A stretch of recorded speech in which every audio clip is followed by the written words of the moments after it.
আসসালামু আলাইকুম আপুরা ভাইয়েরা। আমি আজকে একটি মাংসের কাবাবও বলে, আবার কেউ কব বলে, এই রকমের মাংস ভাজা এরকমের একটা রেসিপি করব।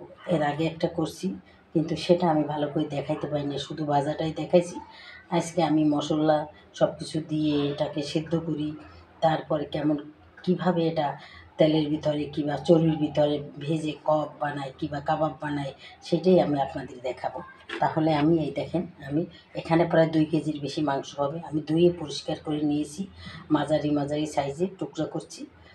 এখন আমি এই যে সব মশলা, আদা রসুন, গরম মশলা, জিরা, ধনিয়া, চাট না করে হ্যাঁ এই এই লবণ স্বাদ মতন, এগুলো সব, হলুদ, এগুলো দিয়েছি। মরিচটা দিই না, মরিচটা এখন আবার দিব।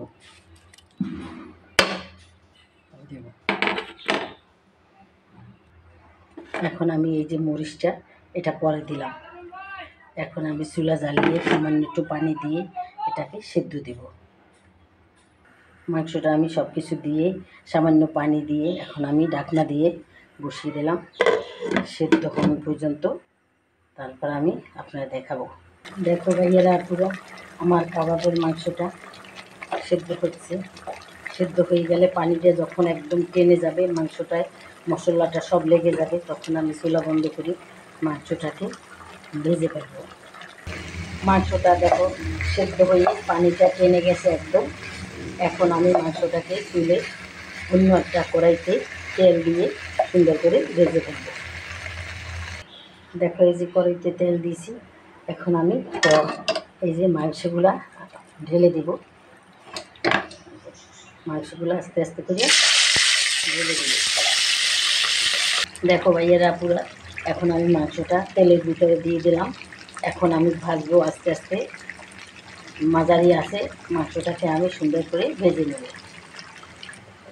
মাংসটা আমার প্রায় হয়ে আসছে, কালো হয়ে গেছে, আরও একটু কালো করবো। দেখো তোমরা কত সৌন্দর্য লোভনীয় হয়েছে আমার মাংসটা। এটাকে এখন আমি কিছুক্ষণ পরে কিছু পরিবেশন করে তোমাদের দেখাবো, আর একটু কালো কালো হবে।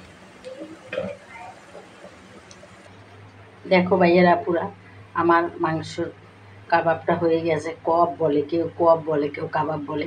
আমার মাংসের কাবাবটা হয়ে গেছে। দেখো, তোমাদের যদি আমার এই কাবাবটা ভালো লাগে তাহলে আমাকে অনেক অনেক লাইক করবা এবং শেয়ার করে দেবা, সবাইকে দেখার সুযোগ করে দেবা। যে যেখান থেকে দেখছো আমাকে কমেন্ট করে জানিয়ে দেবা। আসসালামু আলাইকুম। আমার চ্যানেলটা সাবস্ক্রাইব করে দেবা। আসসালামু আলাইকুম।